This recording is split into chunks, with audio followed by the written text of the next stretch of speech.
Yo, salut à tous et bienvenue dans cette nouvelle vidéo qui va être ce soir consacrée à l'épisode 4 de She-Hulk Attorney at Law.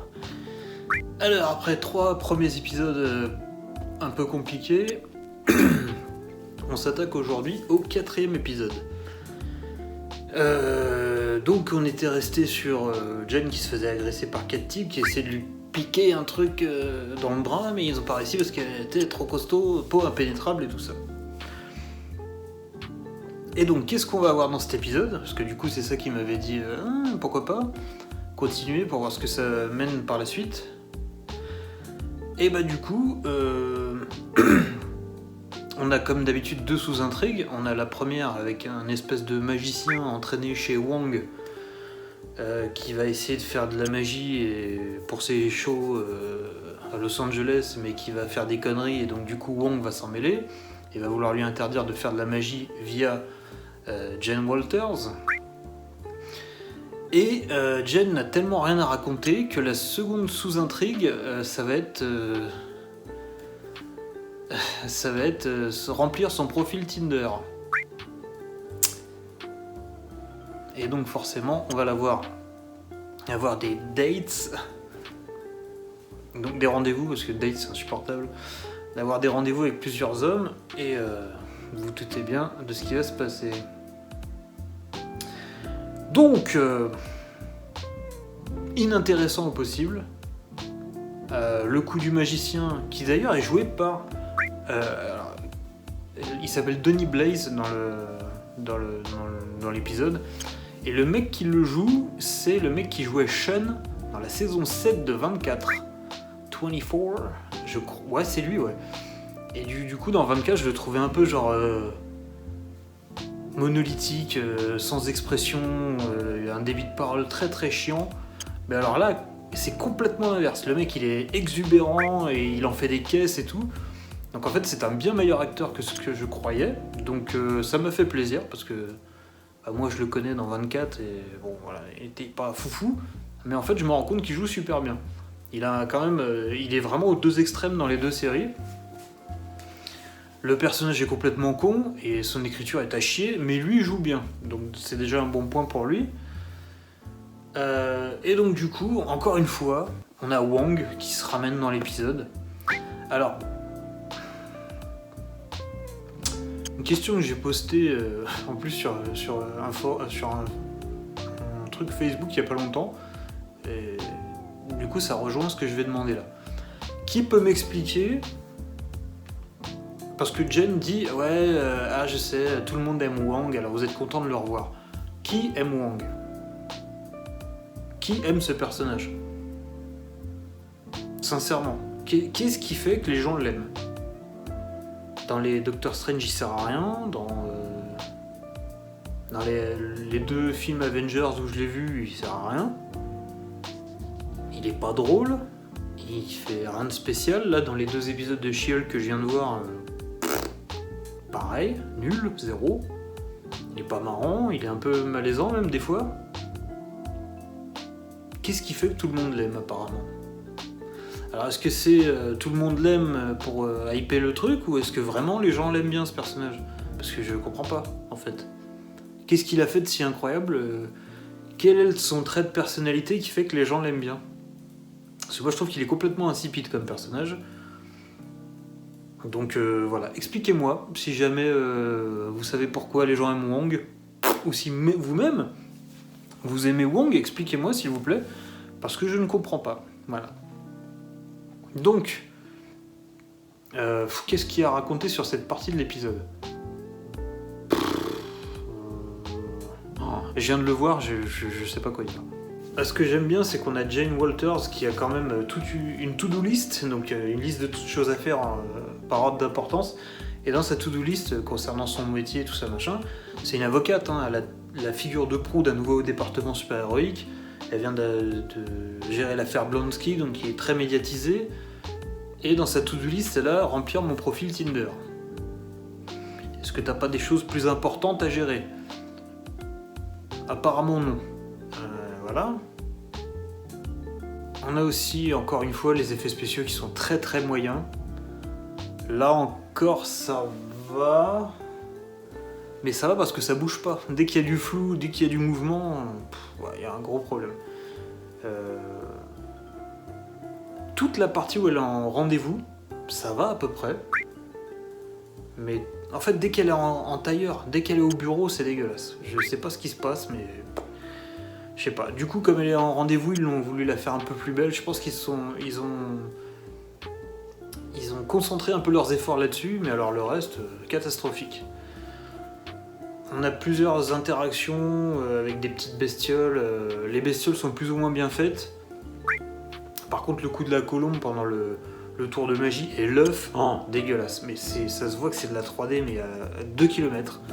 Un œuf, quoi. Putain, un œuf, quoi. Ils arrivent pas à faire un œuf. Putain, ils arrivent à faire ça et un œuf, on n'y croit pas, quoi. Il y a aussi un truc avant qu'elle commence à partir sur ses rendez-vous Tinder. Elle est au bar avec son assistante insupportable, là, qui apparemment est lesbienne. Parce que, il me semble, parce qu'à un moment, elle dit « Ouais, oh là là, les hétéros, vous êtes compliqués. » Donc du coup, je suppute qu'elle est lesbienne.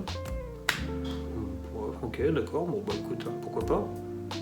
Est-ce que ça va servir ? Ou est-ce que c'est juste pour dire on a un perso LGBTQIA+, je sais pas quoi, dans la série ? Est-ce qu'au moins il va y avoir un intérêt ? Je suis pas sûr, je suis pas sûr. Mais bon, bref, c'est lâché comme ça, au détour d'une conversation, ok, pourquoi pas. Et donc en fait, ouais, pendant qu'elles sont en train de... Alors, Jen sort ses dossiers, alors c'est important, Jen sort ses dossiers en plein bar, parce que l'autre commence à lui parler de sa vieille sentimentale, elle fait « Oh là là, t'as vu Emile Bansky ?» Elle sort des dossiers, là. Donc elle travaille pas, elle fait juste ça pour détourner l'attention de la conversation. Et l'autre lui dit « Ouais, mais bon, machin, vas-y, c'est important, il faut que tu trouves un mec, D'où c'est important, la meuf, apparemment, elle est très bien toute seule. Elle a sa carrière qui commence à démarrer, là. Elle a peut-être d'autres priorités. Enfin, bref. Moi, franchement, je comprends pas l'écriture féministe de ce truc-là. Ils veulent faire une femme indépendante, machin, et dès qu'elle commence à avoir du taf ou vraiment un peu s'impliquer, ça, machin, il faut qu'elle trouve un mec. Pourquoi ? Construis ta carrière, tu verras les mecs après. Enfin, bref, on s'en fout. Et du coup, il y a un type qui vient. Alors le type, il a la quarantaine passée, mais pas la belle quarantaine. Il a un peu chum, le pauvre. Il a un peu chum, mais c'est important. Il a un peu chum, et le mec, il arrive, il fait « Excusez-moi, mesdemoiselles ». Alors, il dit « Excusez-moi, mesdemoiselles, je vous vois toutes les deux, toutes seules et tout, machin. » Et il y a l'assistante insupportable. « On est deux, donc on n'est pas toutes seules. » Ta gueule, tu comprends bien ce qu'il veut dire, vous êtes toute seule, vous n'êtes pas accompagnée, espèce de débile, putain. Oh là là, insupportable. Et donc, il fait, oui, je vois que vous êtes toute seule et tout, est-ce que je peux me permettre de vous offrir un verre ? Et le seul truc qui pourrait être un peu pas bien, qu'il dit, c'est, est-ce que je pourrais offrir un verre à You Two Sexy Ladies ? Donc, voilà, à vos deux personnes sexy, quoi. Et Jen, elle se retourne avec un culot incroyable, elle lui dit, attendez, mais vous voyez bien qu'on est en train de travailler ? Alors... Et le mec, il fait... Alors, si vous changez d'avis, vous savez où me trouver. Il fait un petit clin d'œil et il s'en va. Et elles sont là, genre, non, mais tu crois pas ce mec et tout, machin, tu crois, hein, c'est pour ça que moi je veux pas sortir avec des gars, hein, mais rien ne t'oblige à sortir avec un type comme lui. En quoi il a été déplacé ? En quoi il a été méchant ou intrusif ou quoi ? Le mec a été super poli, a été... Enfin, ça a pas été un gros lourd. Juste qu'il était un peu chum. Ça aurait été un putain de beau gosse, mais le mec, elle lui a dit « Ah, assieds-toi, bien sûr, on te paye un verre et tout. » Et en fait, elles le font passer pour un gros connard, juste parce qu'il est moche, en fait. Et, enfin, il est moche. Il est pas moche, mais il correspond pas à leur canon de beauté à elle, quoi. Le mec, il a été ultra... comme il faut, quoi. Il a pas été lourd, et il a pas été intrusif, il a pas été agressif, il a été super cool. Et elle le refoule comme si c'était un connard. Le mec, il voit deux belles nanas, il se dit, bon, bah, je vais y aller, on sait jamais, tu vois, peut-être qu'il peut se passer un truc. C'est tout. C'est son seul crime, d'avoir tenté sa chance. Pourquoi vous le traitez comme ça ? Et là, je parle pas des deux personnages, je parle de Jessica Cacao, là. Pourquoi tu traites le mec comme ça dans ton script ? C'est pas un connard, alors pourquoi t'en fais un ? comprends pas. Et donc ensuite, on va la voir faire ses rendez-vous Tinder. Et évidemment, tous les mecs sont des relous, tous les mecs sont des cassos, tous les mecs sont des abrutis total. Par contre, il y en a un qui m'a fait tiquer. Il lui dit « Oh là là, je suis fan de toi et tout machin », parce que au bout d'un moment, elle lâche l'affaire, elle se prend en photo hors She-Hulk, et elle se dit « Bon, vas-y, je vais faire un profil She-Hulk, parce que Jen, ça marche pas. » Et il y en a un, donc voilà, il y a que des losers. Et il y en a un qui lui dit « Ah, j'étais fan de toi avant qu'on match. Et alors, t'as quoi comme super pouvoir? Est-ce que t'as ci? Est-ce que t'as ça? Est-ce que t'as une peau impénétrable ?» Et elle dit « Ouais, bah oui, apparemment. » Et il lui dit « Même avec le vibranium ?» Elle lui dit « Bah, je sais pas, j'ai jamais essayé, pourquoi tu veux essayer ?» Et il fait « Ouais, j'aimerais bien. » Et elle tilte, et ils partent sur autre chose. Et du coup, moi, ça m'a fait penser aux 4 mecs de l'épisode d'avant qui ont essayé de la piquer, quoi. Donc je me dis, est-ce que ce mec-là, il est pas lié à ces 4 mecs ou... Parce que le fait qu'elle tique comme ça, c'est bizarre. Et qu'il insiste autant, en fait, là-dessus. Donc peut-être que c'est moi qui me fais des films, ou peut-être que... J'ai l'impression que c'est un peu lié à ça. On verra ce que ça nous réserve. Et donc... on va attaquer le gros des rencarts Tinder avec ce type qu'elle va rencontrer, qui est typiquement un homme écrit par une femme. Il est ce personnage que j'appelle le mec de Grey's Anatomy. Le mec Grey's Anatomy. C'est-à-dire que ça va être un super beau mec, ultra stock, parce que voilà, qui est médecin, qui s'occupe de petits enfants cancéreux, mais qui est à l'écoute, tu vois. Il va dire à la nana, alors écoute, tu sais, moi j'ai fait beaucoup de rencarts, en général ça se passe mal, j'aime pas parler de moi, parle-moi de toi, qu'est-ce que tu ressens? Il y a vraiment des mecs qui sont comme ça, des mecs avec son physique. Le mec est beau comme un dieu, il est stock de ouf, soi-disant c'est un médecin genre qui s'occupe des petits enfants malades, et il va te dire non, non, pas moi, toi d'abord, qu'est-ce que tu ressens? Genre au bout de 5 minutes de rencard. Alors, franchement, alors je suis pas un masculiniste, je suis pas un macho, mais ça, non, ça c'est... Franchement, si ça existe, si ce genre de mec existe, avec ce physique et tout, machin, moi j'en connais pas, et je pense que si ça vraiment existe, c'est une technique pour baiser les meufs. Je vois pas d'autre solution. Enfin, bon bref, je dis pas que ça existe pas, hein, mais comme ça, d'emblée, ça me semble bizarre quand même. Bref, et ce qui est d'autant plus drôle, c'est que ce mec-là, donc il a matché She-Hulk, voilà.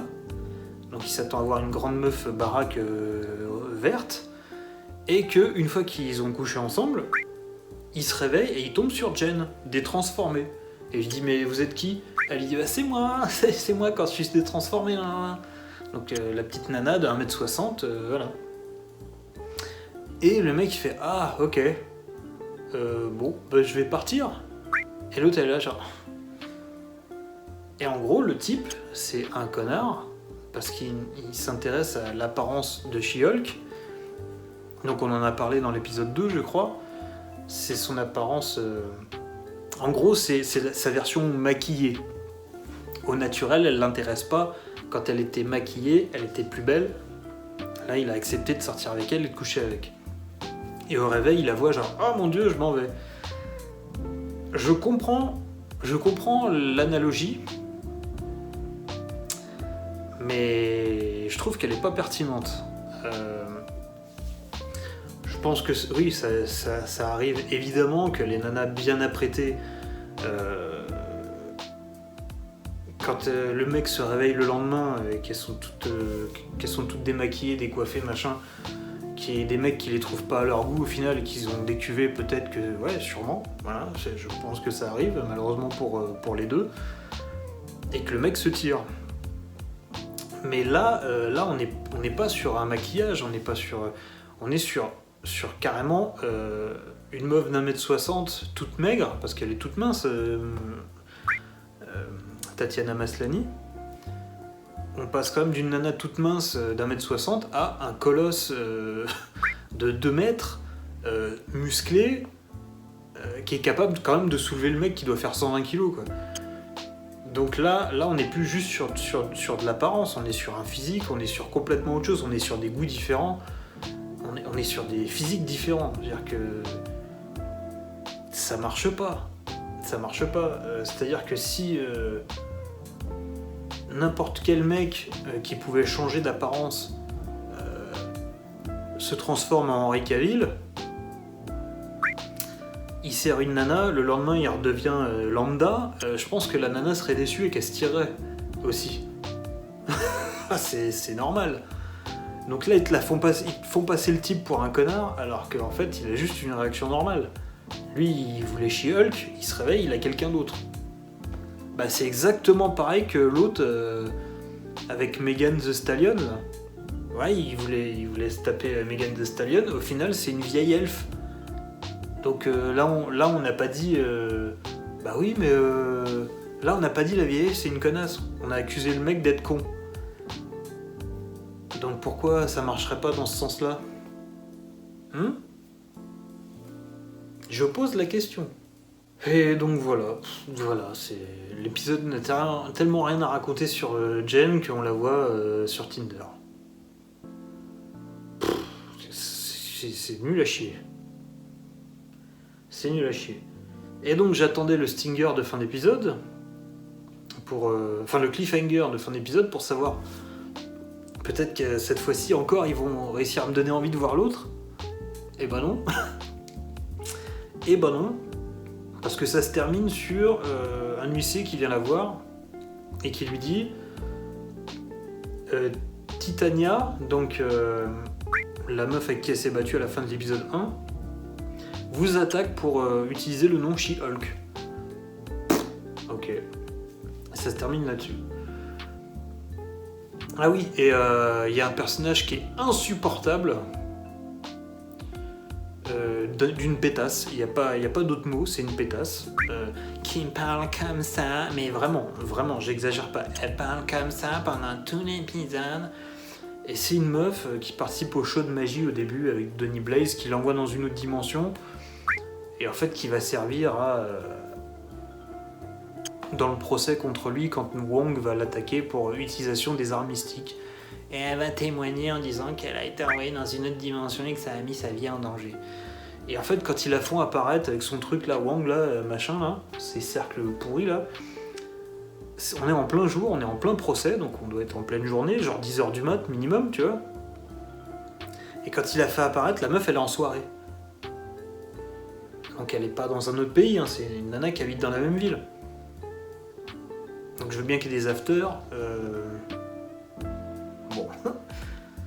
Et donc voilà, donc ce personnage est insupportable et ça va devenir la meuf de Wong apparemment, parce que dans la scène post-générique, ils sont en train de regarder les Sopranos tous les deux. Et ils parlent de boire de l'alcool et genre, il fait trop bien et tout, et Wong il est là genre... Donc Wong il va baiser une pétasse dans son temple avec un martage, là je sais pas quoi. Mais on s'en bat les couilles. Que She-Hulk elle baise, que Wong il baise, que Johnny Blaze là, ou je sais pas quoi, non, Donny Blaze, parce que putain, Marvel ils sont pas foutus de changer les noms quoi, Donny Blaze, Johnny Blaze, putain, Johnny Blaze c'est la torche humaine je crois, et Donny Blaze c'est le magicien pourri là. On s'en bat les couilles. Qui ça intéresse de savoir qui baise tous les deux? Je m'en bats les couilles. Je ne veux plus voir Wong dans cette série, j'en ai marre, dégagez-le, je ne veux plus voir cette personne, voilà. Donc, centrez l'intrigue un peu plus sur Jen, faites des trucs intéressants, parce que là, je m'en bats les couilles qu'elle aille sur Tinder. Je m'en bats les couilles qu'elle ait un dilemme sur je veux pas le job, mais il y a quand même un bureau en acajou. Je m'en bats les couilles. Je veux des procès bien, intéressants, où il y a des retournements de situation, où il y a des preuves qui soient amenées. Putain, t'étais pas au courant, il va falloir revoir ta défense. Je veux me marrer, parce que là pareil j'ai pas rigolé. Donc il serait temps. 4e épisode, c'est une série comique, est-ce que je peux sourire au moins? Non, j'ai pas le droit apparemment. Donc arrêtez votre propagande de merde et appelez un ou une scénariste qui fait des blagues drôles. Merci, au revoir. Putain.